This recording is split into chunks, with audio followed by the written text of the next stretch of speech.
accompagné des autres membres du bureau. La plénière de ce mardi 25 novembre 2025 avait 3 matières à l'ordre du jour, à savoir la proposition de loi modifiant et complétant le décret du 30 janvier 1940 portant code pénal congolais tel que modifié et complété à ce jour, porté par le député national Passisa Pamba Bouka Jean-Pierre. Dans son exposé des motifs, l'initiateur de la proposition de loi a, dans sa prise de parole, démontré aux élus du peuple comment la corruption s'élève à nos jours comme l'une des causes de la pauvreté et du sous-développement, en ce qu'elle prive d'importantes couches de la population de leurs moyens de survie. Elle se caractérise par la confiscation par des individus des ressources destinées à la satisfaction de l'intérêt général. Elle s'érige comme une menace sérieuse contre la stabilité, la sécurité, les valeurs démocratiques et éthiques de la société et dérègle le mécanisme de fonctionnement d'un État. Pour lutter à ce fléau, plusieurs instruments juridiques internationaux visent à endiguer les actes de corruption sous toutes leurs formes, notamment la Convention des Nations Unies contre la corruption adoptée par l'Assemblée générale dans sa résolution 58/4 du 31 octobre 2003 à Mérida au Mexique, ratifiée par la loi numéro 6/014 du 12 juin 2006 autorisant la ratification par la RDC de la Convention des Nations Unies contre la corruption. Ainsi, les modifications portées par l'article 24 ont introduit la prescriptibilité de l'action publique du fait de la corruption et de faits assimilés, ainsi que les articles 145, 146, 147, 148, 149 et 150 du Code pénal congolais, qui définissent et répriment l'infraction de corruption et de faits assimilés. Bon d'aider la République démocratique du Congo sur la bonne gouvernance.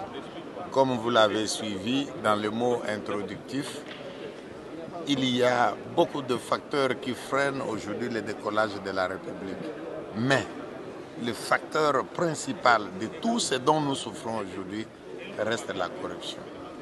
Elle a atteint des degrés incommensurables et c'est ce qui a fait que nous puissions, aussitôt que le président de la République, Félix-Antoine Tshisekedi Tshilombo, a prononcé son discours en 2019, et nous avons compris que nous avons trouvé un partenaire.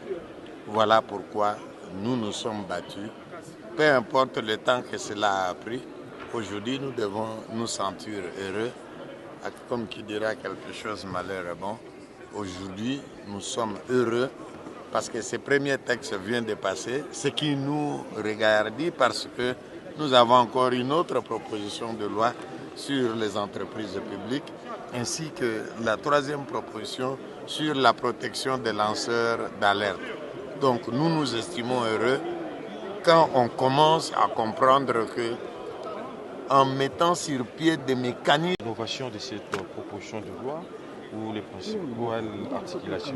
Bien, vous avez suivi dans le débat tout à l'heure. Nous avons commencé d'abord par clarifier ceux qui sont concernés par la corruption.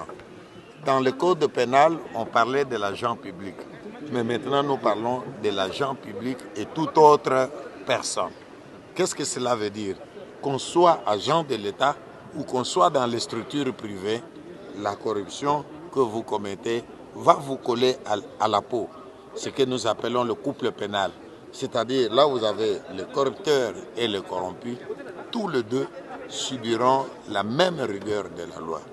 Deuxième élément d'innovation. Vous savez, dans ces pays, les gens sont habitués à détourner des millions. Et quand ils détournent, ils peuvent se soustraire facilement de la justice. Il disparaît parce qu'il sait que 10 ans après, quand il vient, il y a ce qu'on appelle la prescription. Cela a été évoqué dans le livre premier, je crois, du Code pénal, l'article 24.